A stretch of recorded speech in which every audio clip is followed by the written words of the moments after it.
Está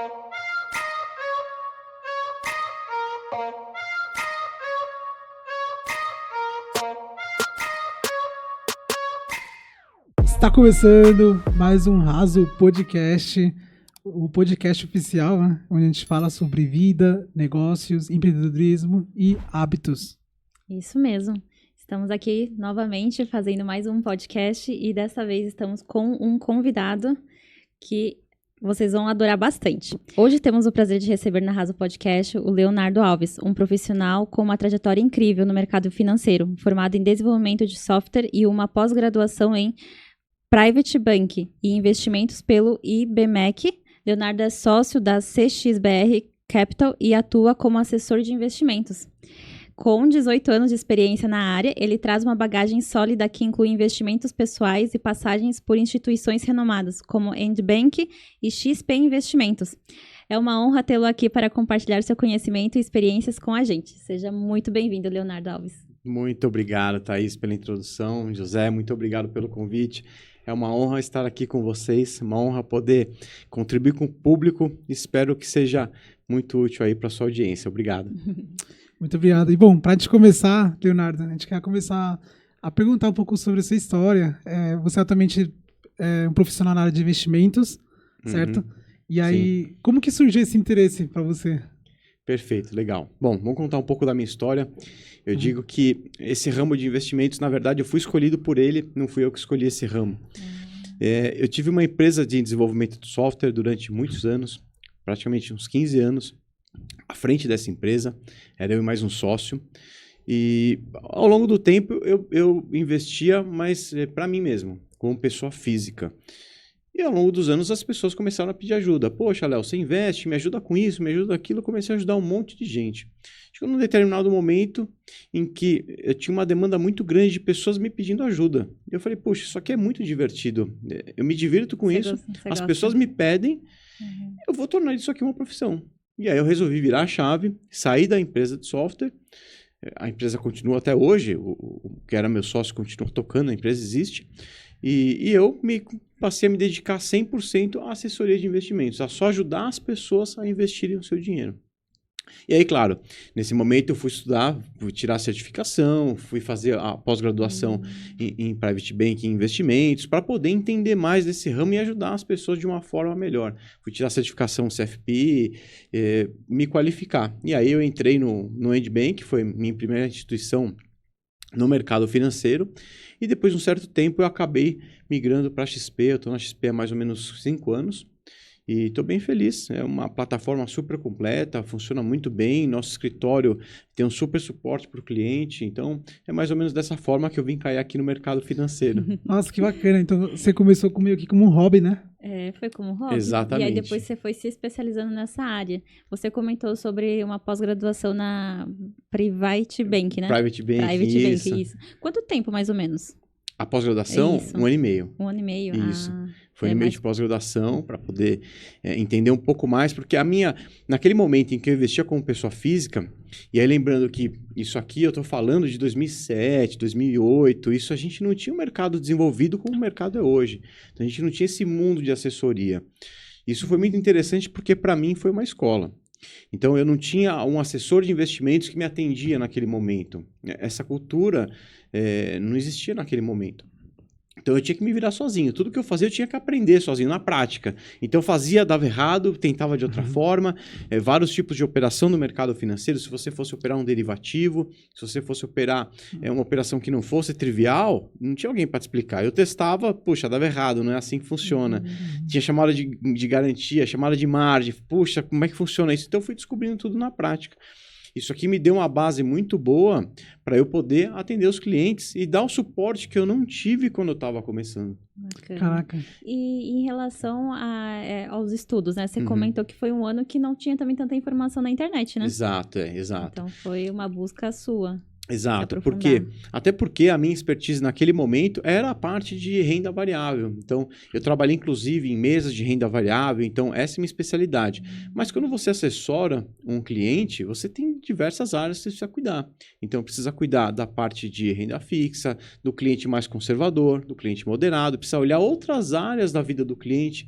Então, eu preciso pensar na questão de segurança desse cliente, na questão de liquidez, na questão de atendimento. Toda a saúde da família dele precisa estar em mente para que eu dê um atendimento completo. Sim. E aí, essa pós-graduação me ajudou muito a abrir meu horizonte para enxergar outras áreas além da minha especialidade, que era a parte de renda variável, né? Cara, que interessante. Mas assim, na época que você começou a investir, eu imagino que era bem diferente a questão do... Era bem diferente. Eu lembro que você chegou a pegar a questão do... Porque assim, recentemente teve a quebra da bolsa, né? Na questão com o Covid. Também teve... Lá antigamente também teve a questão do subprime, né? 2008. Teve o subprime 2008. Foi logo depois que eu comecei a investir. Quando eu comecei em 2007, o subprime foi no final de 2007, 2008. Eu peguei essa época. Caraca, eu peguei essa época. E era bem nessa diferente. época, por exemplo, assim, só uma curiosidade. Porque assim, eu também, Leonardo, eu gosto de investir bastante. Eu já invisto também 5 anos. Não tanto tempo quanto você, mas assim, eu vejo que é uma área que assim, também eu gosto bastante. E uma coisa que eu notei é que assim, é como você falou, hoje em dia as informações elas são bem mais acessíveis. Sim. Antigamente, como que era feito essa parte assim de você saber qual investimento você vai... Naquele momento você não tinha muita fonte de informação. O que acontecia, eu lembro que tinha um fórum, era o único fórum que tinha disponível na internet, o ADVFN, você deve conhecer, era o único fórum que tinha naquela época. Eu investia pela corretora, uma corretora chamava Souza Barros, é uma corretora que nem existe mais, era super antiga, naquela época já era antiga, não existe mais essa corretora, foi vendida, enfim.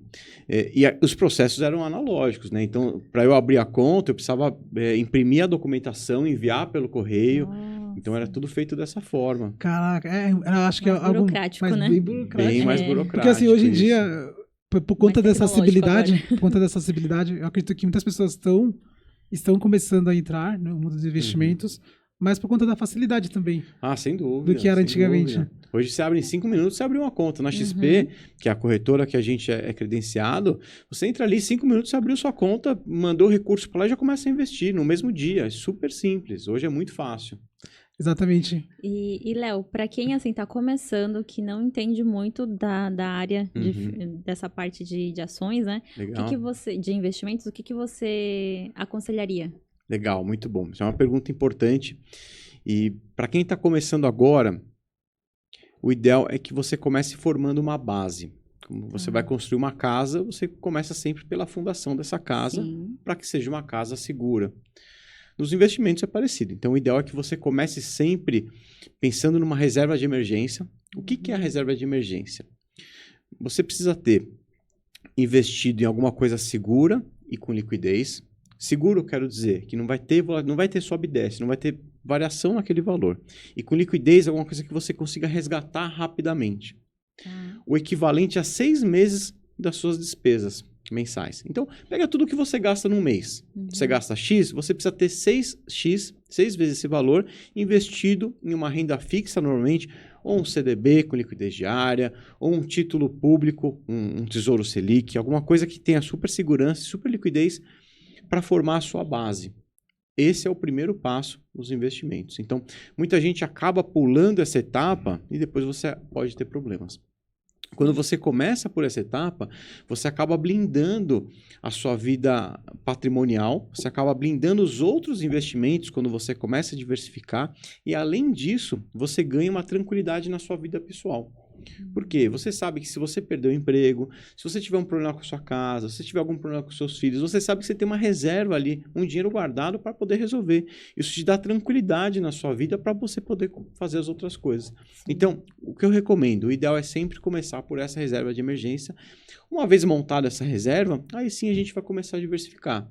Uma pessoa mais agressiva vai pensar em ações, fundos imobiliários, fundos multimercados. Uma pessoa mais conservadora vai pensar em outras rendas fixas, alguma coisa que não tenha tanto risco, mas que vai dar um rendimento um pouco melhor do que essa reserva de emergência.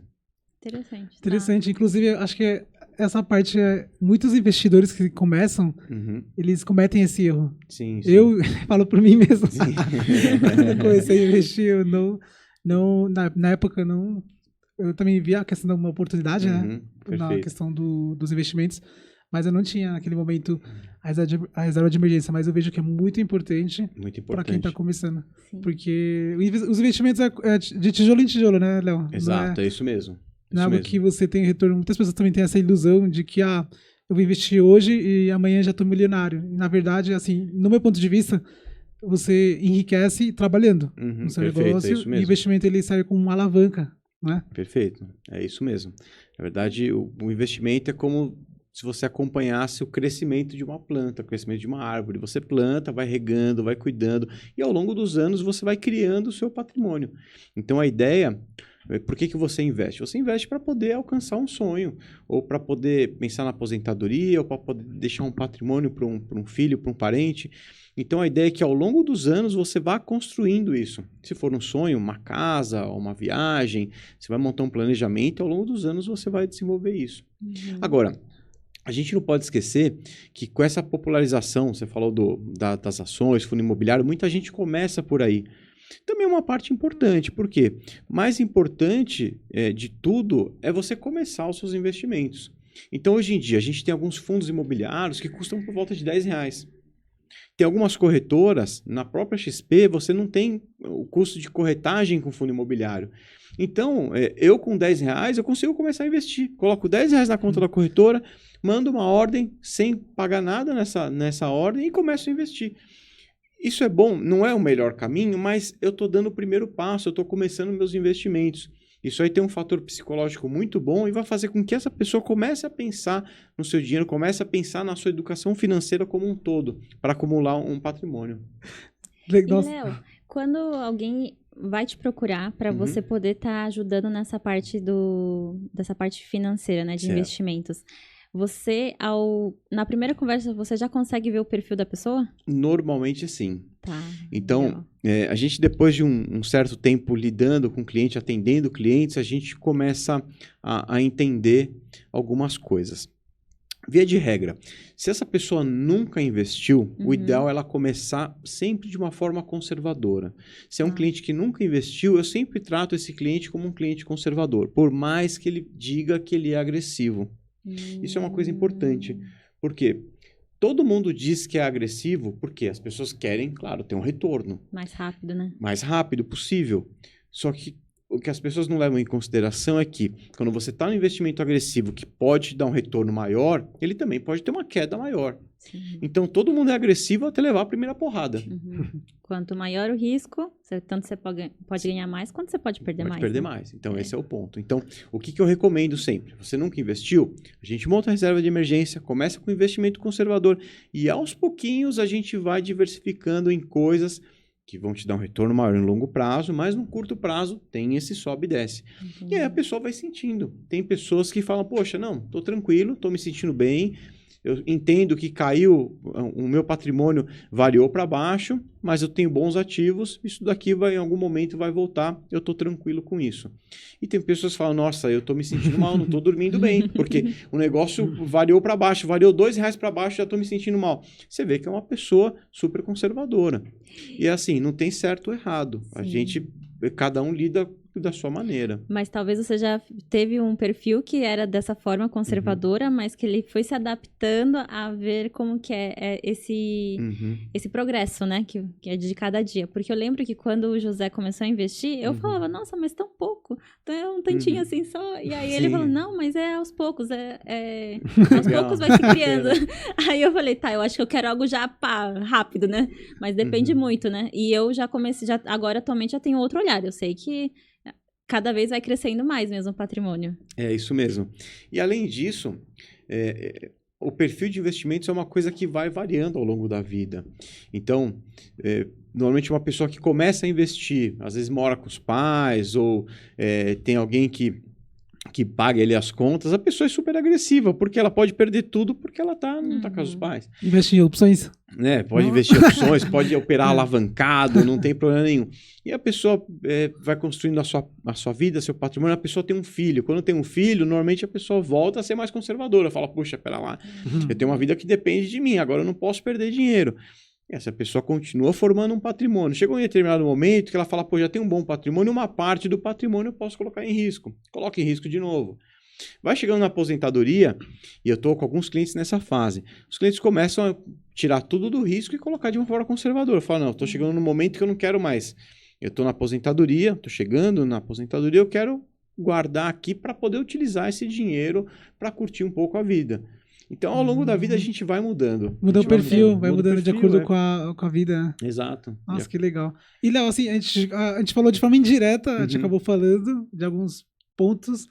Eu quero saber, nesse tempo de experiência que você teve até agora, quais são os principais erros que você vê quando uma pessoa começa a investir? Quais são os erros que você vê mais comum hoje em dia? Perfeito. Se eu pudesse dizer aqui qual que é o erro mais importante, o que mais prejudica, é justamente essa ganância excessiva. E hoje em dia, no momento que a gente está vivendo agora, que a gente está tendo um boom aí de algumas criptomoedas, por exemplo, Bitcoin, Ethereum, que está subindo demais, começa a aparecer um monte de golpe por aí. E aí o que acontece? Várias pessoas caem nesses golpes porque aparece uma promessa ali de um retorno rápido, uma coisa que se diz que é seguro, é super rentável, não tem risco nenhum e muita gente acaba caindo. Então, eu acho que a primeira coisa que o investidor que está começando a investir agora é pensar na segurança do seu patrimônio. Quando você investe, a primeira coisa tem que ser sempre a sua segurança. Você não vai colocar o seu patrimônio em risco. E muita gente coloca em risco. Por quê? Porque quer um retorno muito rápido. Então, nesse momento que a gente está gravando aqui, quanto está a Selic? A Selic está por volta de 12, alguma coisa, 13%. Nesse ano deve subir mais um pouquinho, chegar em 14, 15. Eu estou falando o número aqui só para a gente ter um balizamento, né? No momento que você assiste esse vídeo, talvez esteja um pouco mais, esteja um pouco menos, mas para você ter uma ideia do conceito que eu vou trazer aqui. O que acontece? Se eu tenho uma Selic de 12% para facilitar, dificilmente eu vou ter um investimento que me dê 30%, 40%, 50% ao ano. Por quê? Eu teria que ter um risco muito alto para me dar um retorno desse. Então, quando a gente fala de Selic, eu estou imaginando um investimento sem risco, ou praticamente sem risco. Ou seja, um investimento praticamente sem risco me dá 1% ao ano. Sim.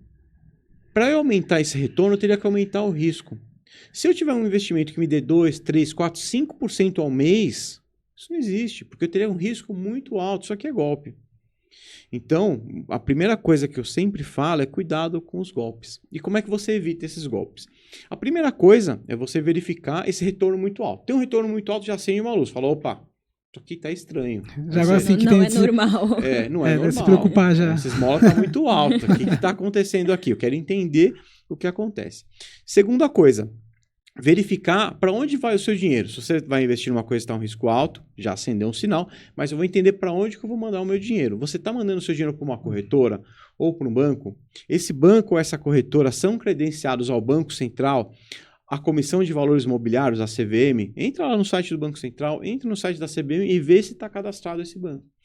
Quem que está te trazendo esse investimento? É um consultor ou um assessor de investimentos credenciado à CVM? Pede o CPF dele, vai lá na CVM e consulta o CPF dele, vê se ele é credenciado. Se atender esses requisitos, você tem um nível de segurança a mais. Além disso, nenhum investimento sério você vai ter que fazer uma transferência para outra titularidade. Normalmente, os investimentos, eu abro uma conta no meu nome, naquela instituição, e transfiro para o meu CPF. É uma transferência para a mesma titularidade. A partir do momento em que o seu recurso foi para outra pessoa, eu não tenho mais controle. Essa pessoa pode sumir e você perdeu todo o seu dinheiro. Então, nos dias de hoje, eu diria que o maior problema do investidor é evitar cair em golpes, que está sendo cada vez mais comum. Caraca, muito importante, algo assim, acho que até uma utilidade pública que você acabou de compartilhar agora. Com certeza. Porque muitas pessoas acabam muita gente. Na verdade, eu, pra ser bem sincera, eu não sabia. Eu tô um pouco por fora desse mundo, mas, por exemplo, eu não sabia. Mas vocês dois que estão mais por dentro. E é super comum, viu, Thaís? A gente às vezes olha e fala, poxa, mas não é possível. Isso aqui é uma coisa que um desavisado vai cair. Não, há um mês atrás eu fiquei sabendo de uma pessoa próxima que é um advogado tributarista. Um advogado tributarista que caiu num golpe desse. Nossa. Falou, puxa, perdi quase todo o meu patrimônio num golpe desse, porque um amigo de infância indicou um negócio, o amigo dele também perdeu. Então, o amigo Os dele dois entrou, perderam. achou muito bom, chamou esse conhecido meu, ele entrou também, perdeu praticamente todo o patrimônio. Nossa, e como que é o risco, né? Porque assim, você falou que ele é um advogado tributarista. Uhum. Quer dizer, alguém que entende, Que não, entende, não é uma pessoa totalmente leiga. tem uma noção, né? Tem Exato. uma Mas noção será sobre que isso. agiu pela emoção nesse momento? Sem Não, dúvida. né? Também, Sem mas dúvida. acho que tem também a questão, por exemplo, às vezes tem a questão da confiança, né? Às vezes o amigo dele que caiu no golpe, Uhum. às vezes como ele não sabia também, então aí Exato. acaba meio Ele que... confiou no amigo, só que o amigo também estava caindo, né? O amigo também perdeu. Nossa, Daí mesmo. é interessante ter um Léo do lado, um É. Leonardo, para Aí- poder estar auxiliando nessa parte, né? Exatamente. E, eventualmente, alguns clientes nossos nos consultam em relação a isso. Essa semana mesmo, uma cliente me consultou e falou, olha, apareceu um negócio aqui, assim, assim, assim. Falou, olha, isso aí tá com cara de golpe. E a gente foi ver, era uma plataforma nova, o domínio tinha sido criado há 20 dias, quer dizer, é tudo muito novo, tudo muito recente, é uma plataforma no Reino Unido, não é no Brasil, sabe? Então, assim, é uma coisa muito estranha, com rentabilidade muito alta. Normalmente, eles colocam uma rentabilidade alta e um período que você não pode sacar o recurso. Então, ele coloca lá, a rentabilidade é de 3% ao mês, 5% ao mês, só que tem que ficar 6 meses preso. Por quê? Porque é o tempo dele conseguir dar o golpe em várias pessoas, antes de começar a ter Antes problema. de descobrirem, né? Antes de Isso descobrir. que você falou agora é interessante. Por exemplo, você falou que a empresa tinha 20 dias 20 dias. de domínio. O domínio, o site, sabe? O E- www. Por isso também dá pra também se proteger, né? Dá pra você pesquisando. Você desconfia, você fala, poxa, é um negócio novo, Sim. eu não vou colocar meu dinheiro aqui. Uhum. Eu acho que hoje em dia, com a internet, a gente vê que as pessoas às vezes acabam caindo porque às vezes aparece uma oportunidade que você vê muito atrativa. E é tudo muito fácil, muito rápido. Você vai no impulso, caiu, né? E é isso mesmo. E eventualmente alguns clientes nos consultam sobre isso e a gente fala, olha, isso aqui tem cara de golpe, parece um golpe, não coloca dinheiro. Graças a Deus Aí a você maioria nos aconselhou, ouve. então. Que bom. Aí você aconselhou, então, essa sua cliente a não investir. Ah, não investir, não Melhor. investir. Então ela tem conhecidos dela que investiram e aí eu falei para ela, olha, vamos monitorar e vamos ver o que vai acontecer com seus parentes aí. Ah, eles investiram, Investiram, vamos ver o que vai acontecer. então. Ai, é só agora aguardar, então. Para guardar. E Léo, uma outra pergunta.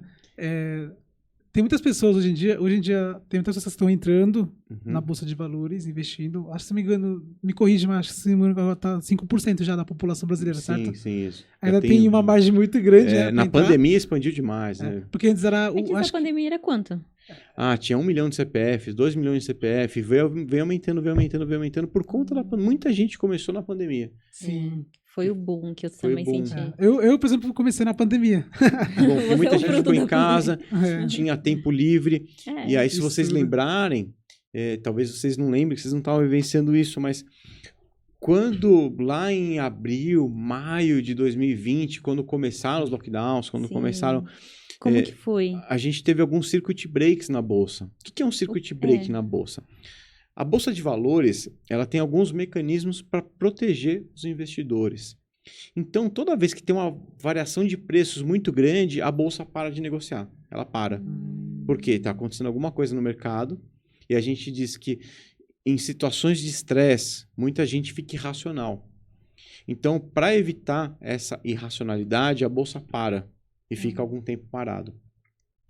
E aí, isso aí, quem decide normalmente é o diretor de pregão. Ele vai lá e pode parar a qualquer momento. Então, na época do Covid, ali eu não lembro exatamente se foi abril. Fechou em abril.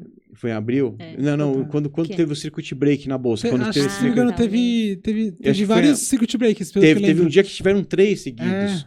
Então parava, voltava, o mercado continuava vencendo, parava de... Ou seja, Que loucura. a bolsa afundou completamente. E tiveram vários clientes nesse momento que me ligaram super preocupados, né? O que eu faço? Meu patrimônio, já perdi 40% do meu patrimônio, o que eu faço? Desesperados, porque tudo afundou demais. Uma Petrobras, por exemplo, que era negociada em 30 e poucos reais a ação, chegou em 12, 13 reais. Chegou, eu vi, nossa. Então, tudo derreteu, tudo afundou. E o que aconteceu dali para frente? O mercado percebeu que tudo isso foi uma grande irracionalidade. Não dava para você negociar um Petrobras a 12 reais. Começou a subir. muito rapidamente. Então, 12, 13, 14, 15, começou a subir muito Então rapidamente. estabilizou de novo. E essa subida forte atraiu muita gente para investir. Então, as pessoas estavam em casa, acompanhando o noticiário, vendo a bolsa decolando. Então, muita gente começou a investir nesse momento. 2021 foi um momento que a bolsa subiu muito forte e muita gente entrou. 2021. Inclusive, depois do Covid, quando o pessoal começou a investir, eu vi que a bolsa andou de lado durante mais de um ano, né? Depois andou de lado Ela durante o ano. ficou de lado, assim. Depois dessa subida Ficou, né? forte de 2021, tá até agora meio que de lado. Caraca. Isso de lado seria o quê? Mais estável? Estável, isso. Tá. Estável. Ela não, nem aumenta, né? E nem afunda, Nossa, mas eu vi que, assim, na pandemia, acho que, na verdade, o mercado em si financeiro é muito reativo a qualquer tipo de informação. Exato. E eu acho que, nesse momento, acho que o investidor tem que ser muito pé no chão. Exato, exato. E até, se vocês me permitem fazer até uma observação nesse momento, a gente tem visto aí na economia muitos comentários em relação ao mercado financeiro. As pessoas falando de mercado financeiro como se fosse uma coisa etérea, né? O mercado financeiro é a Faria Lima e não tem nada a ver com o mundo real. Na verdade, o mercado financeiro ele é um termômetro, ele é uma sinalização do que acontece no mercado real. Então, quando a gente fala de mercado financeiro, a gente fala de empresas.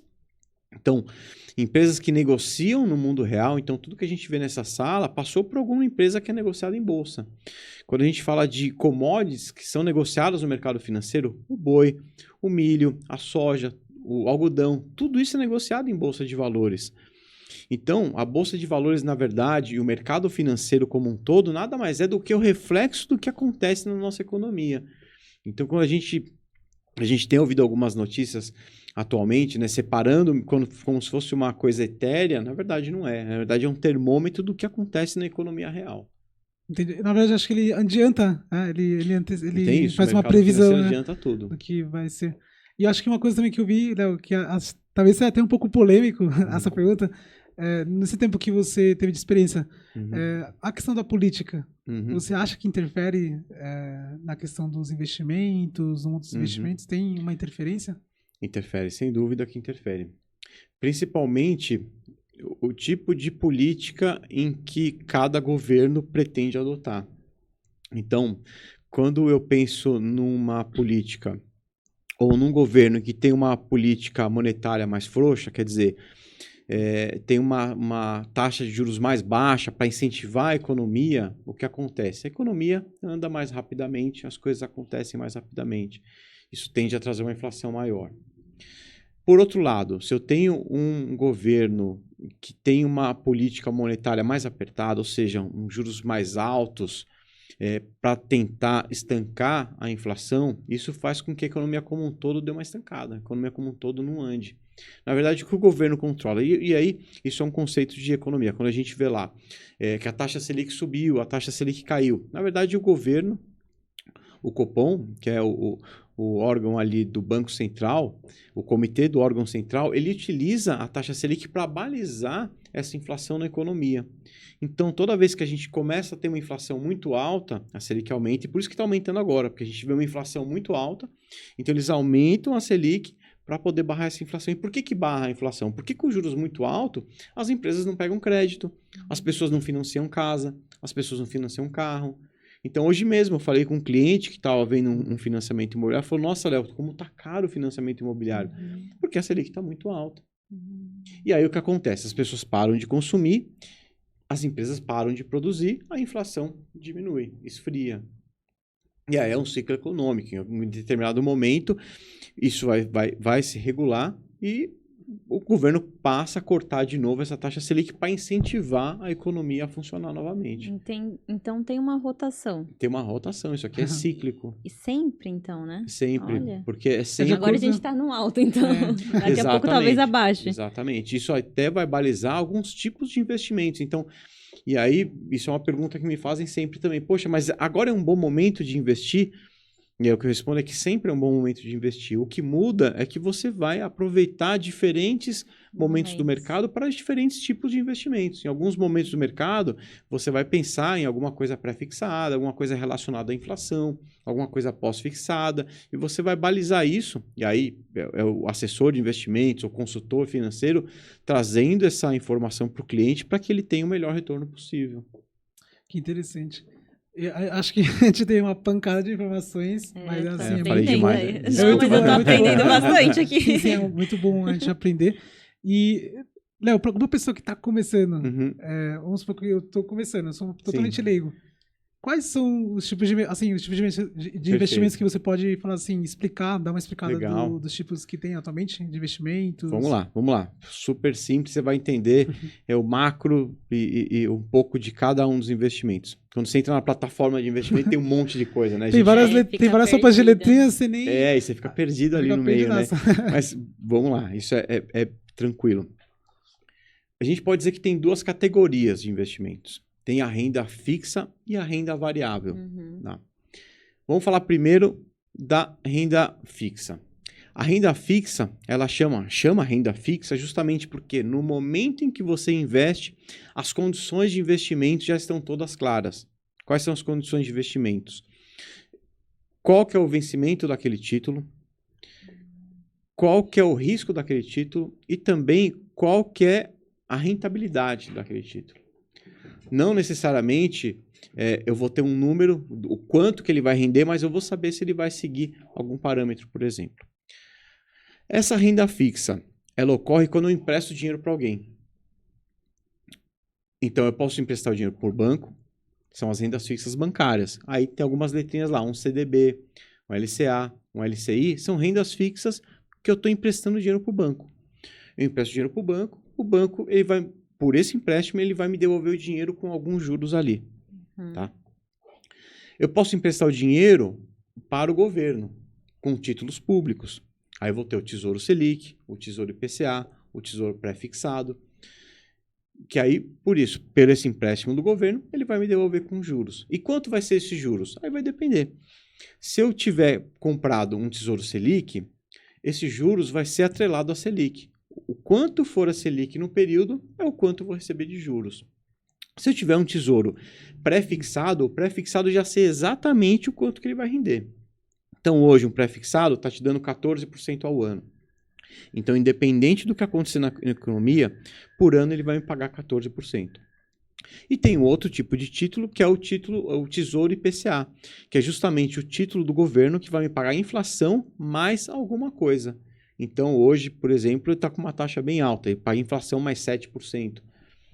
Então, independente do que acontecer, a inflação do período mais 7% vai ser a remuneração por esse título.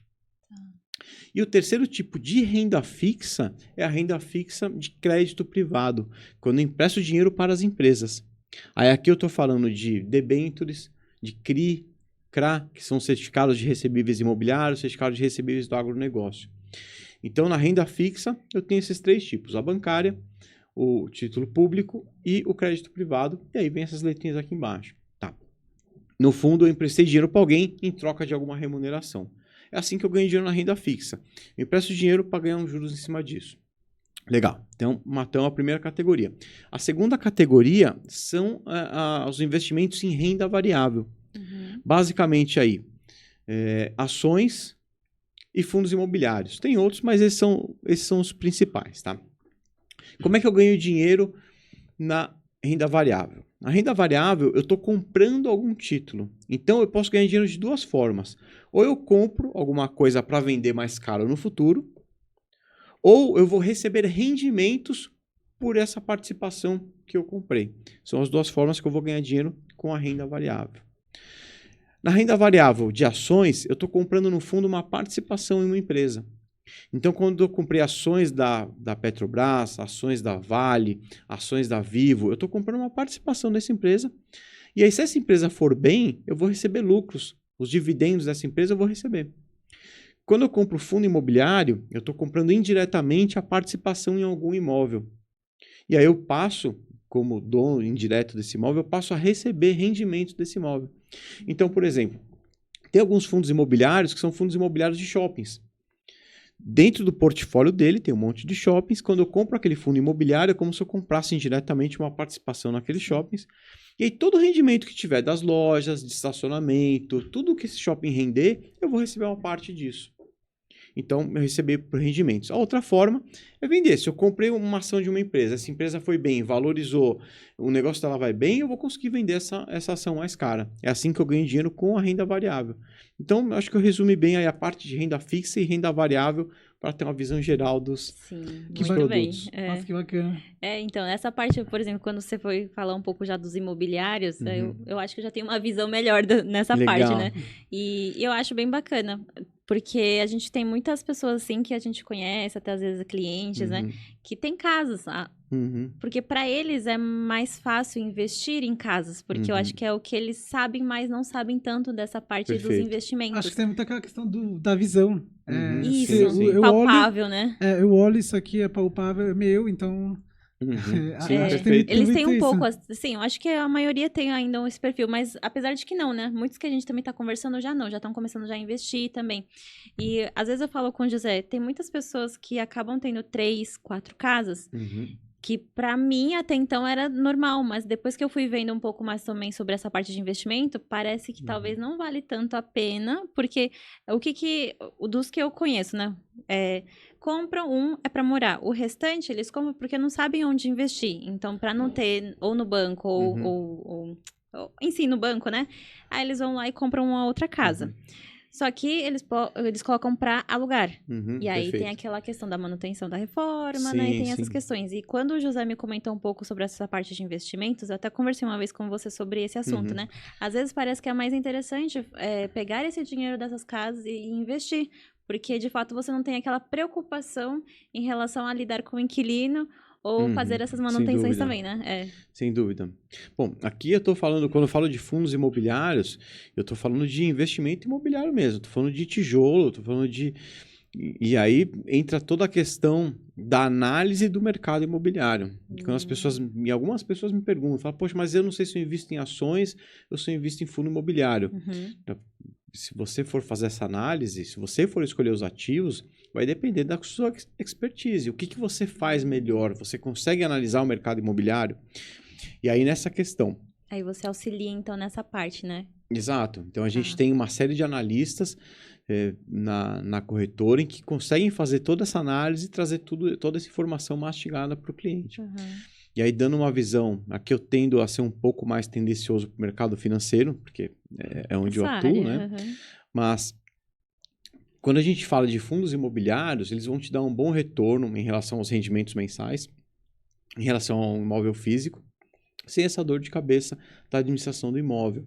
Então, se você pensar em fundo imobiliário, hoje alguns fundos te dão 0,6%, 0,7%, 0,8%, até 0,9% ao mês de rentabilidade, isenta de imposto de renda, sem se preocupar com a administração.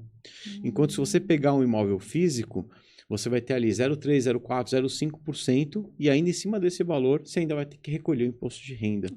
E além de toda a dor de cabeça. Quem tem imóvel sabe o que eu estou falando. Poxa, liga o inquilino, estourou um cano, teve um problema com a parede, está tendo infiltração, sabe? O telhado deu problema. Porque sim ou sim tem que fazer manutenção. Tem que fazer manutenção. Passou alguns anos, a casa acaba se danificando mesmo. Por que eu fiz o disclaimer falando do mercado financeiro, né? Porque quem é do mercado imobiliário tem uma visão um pouco diferente. Ele pode investir, por exemplo, numa casa, porque ele sabe de alguma coisa daquela região que vai acontecer ali, por exemplo.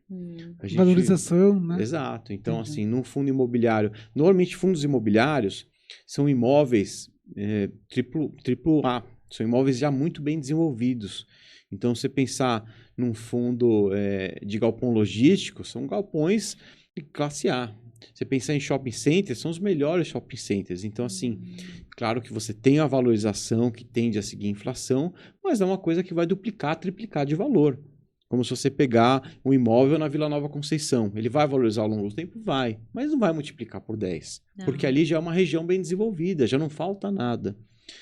Então, quem entende de imóveis consegue ter esse olhar e falar, poxa, aquele imóvel naquela localização, isso aqui daqui tantos anos vai estourar o valor.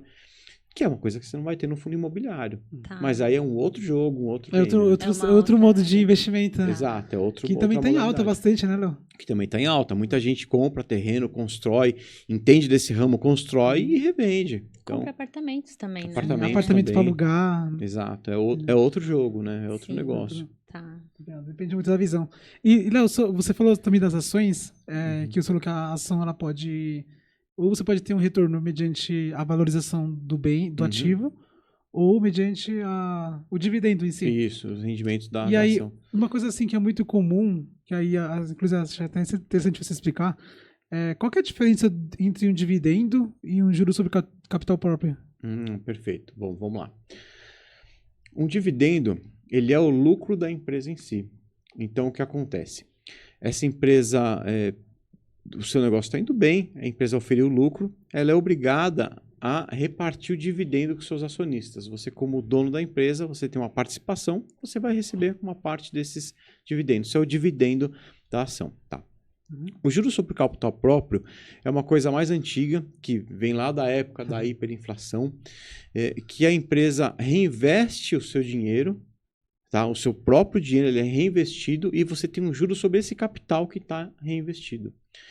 Tanto que para o investidor final, a gente não precisa entrar na parte técnica. Qual que é a grande diferença para o investidor? A grande diferença é que o dividendo ele é isento de imposto de renda e o juro sobre capital próprio, que a gente chama também de JCP, ele é tributado na fonte. Então sempre tem uma mordidinha ali a mais, sempre recebe um pouquinho menos quando cai na conta. Então se você olhar na conta, quando cai o JCP, sempre tem um imposto de renda retido na fonte. Para o investidor, essa é a grande diferença. Que bacana. Para ele vem limpo, mas tem uma mordidinha ali a mais. Sim. E bom, você falou de ações, né? Fundos imobiliários. E caso eu queira investir para o exterior, eu consigo a partir daqui? Consegue sim. Isso é uma coisa que evoluiu muito nos últimos anos aí. Então, o nosso escritório tem alguns caminhos para a gente investir no exterior. Então, a gente utiliza muito uma corretora americana que é feita para brasileiros. E também utiliza corretoras americanas mesmo. Então, e aí vai depender o cliente está começando agora, tem um patrimônio ali de 5, 10 mil dólares, a gente normalmente utiliza a Avenue, tá? Que é uma boa corretora, uma corretora com sede em Miami, mas com todo atendimento em português. É uma corretora que já tem ali todos os demonstrativos e o que é necessário para o cliente lançar no imposto de renda, ela já faz essa documentação, facilita muito para o cliente menor. Agora, para um cliente maior, a gente tem outras alternativas. Consegue utilizar uma Charles Schwab, uma coisa para o cliente que já tem 1 milhão, 2 milhões, 3 milhões de dólares. Já consegue uma coisa mais... Agora, o grande lance é que nos últimos anos isso melhorou muito. A gente consegue, não precisa ir mais para o exterior para abrir a conta lá. Daqui você abre a conta rapidamente, consegue fazer a remessa, mandar o dinheiro para fora e rapidamente já investir. E aí é uma diversificação que vai depender também do perfil do investidor. A gente vai trabalhar também títulos públicos americanos, que assim como os títulos públicos brasileiros aqui, os títulos de tesouro, são as rendas fixas mais seguras do Brasil, o título público americano é o título mais seguro do mundo. Desbaliza o mundo inteiro. Então, tem gente que gosta de estar nessa segurança. Você investe em boas empresas no Brasil, se você for para os Estados Unidos, você vai investir nas maiores empresas do mundo. Então, você vai conseguir investir numa NVIDIA, por exemplo, que está super em alta por causa da inteligência artificial. Você vai conseguir investir diretamente nela. Que bacana, Léo.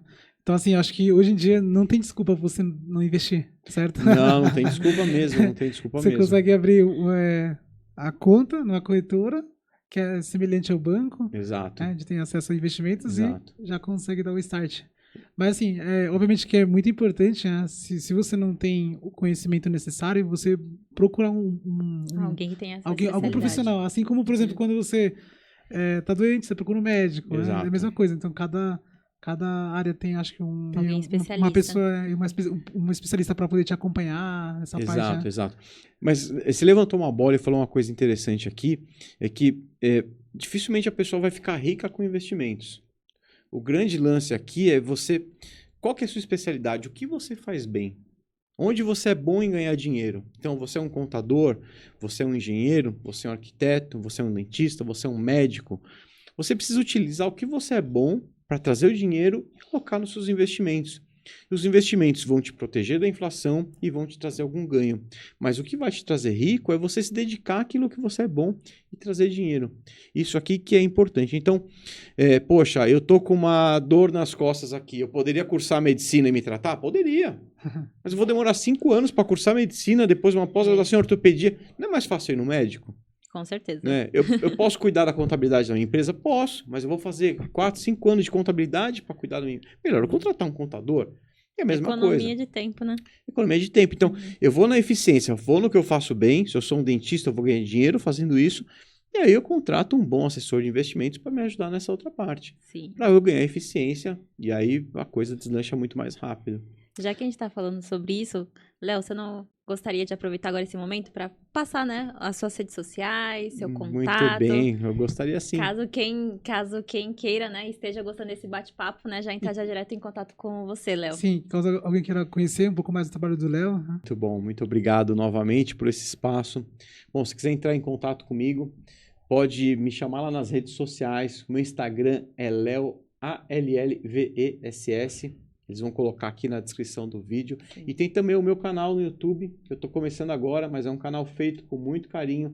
Inclusive, eu estou criando um curso gratuito de investimentos. Pode entrar lá, quase todas as aulas já estão no ar. Você pode acompanhar todas as aulas por lá. E quem quiser me chamar também no WhatsApp, 11 9 6778 0097. Eu vou ajudar você a cuidar melhor do seu dinheiro. Me chama, vai ser um prazer ajudá-lo.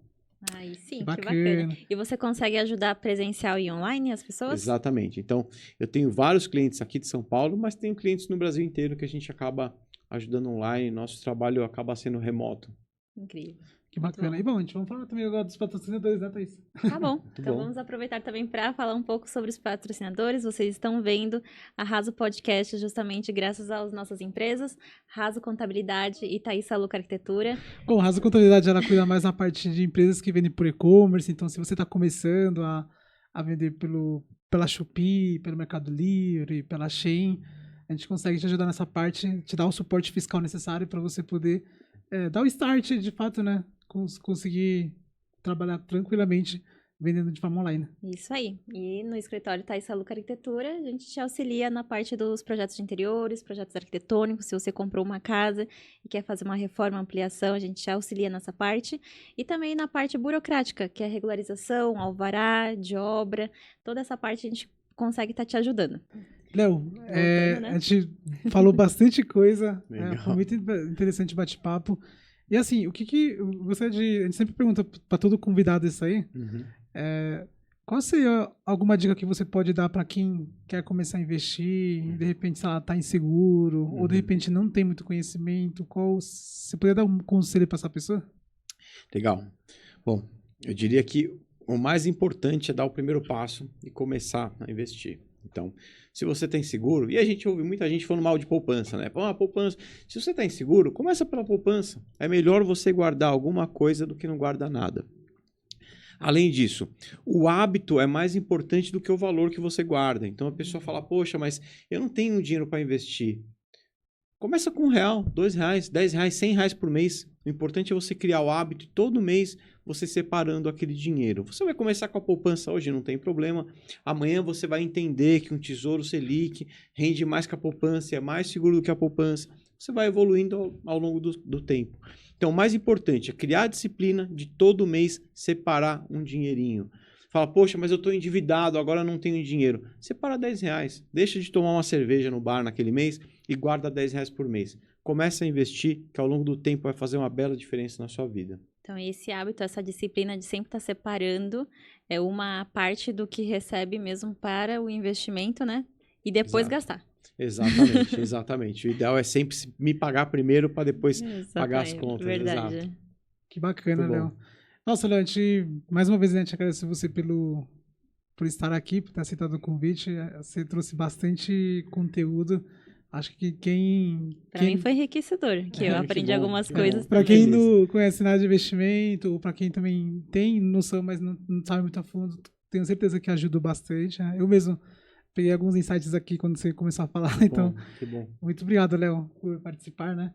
Você quer falar mais alguma coisa? Sim, e eu acho que falar um pouco mais mesmo sobre as redes sociais que você faz, porque a forma como que você explica no Instagram, por exemplo, eu te acompanho mais pelo Instagram, é que você pega os assuntos atuais, você traz um pouco sobre essa sua área, que é a sua especialidade, então você junta, o que faz com que a gente entenda, de fato, como que Obrigado. funciona.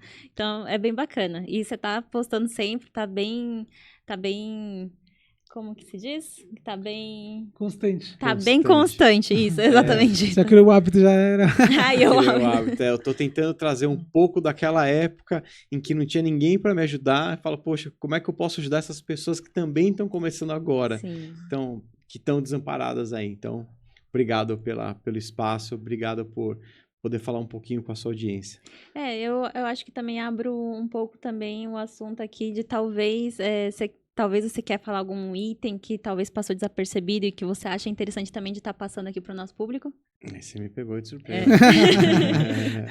Bom, se você tem alguma dúvida sobre investimentos, ou se você tem alguma dúvida sobre qualquer área da parte financeira, manda seu comentário, que aí o Léo, a gente vai estar passando um pouquinho pro Léo, que o Léo, depois o Léo faz alguns stories, né, Léo? Isso mesmo. Vai responder o pessoal. Mas, não, mais uma vez, muito obrigado. Acho que o pessoal pegou bastante insights hoje. E se você...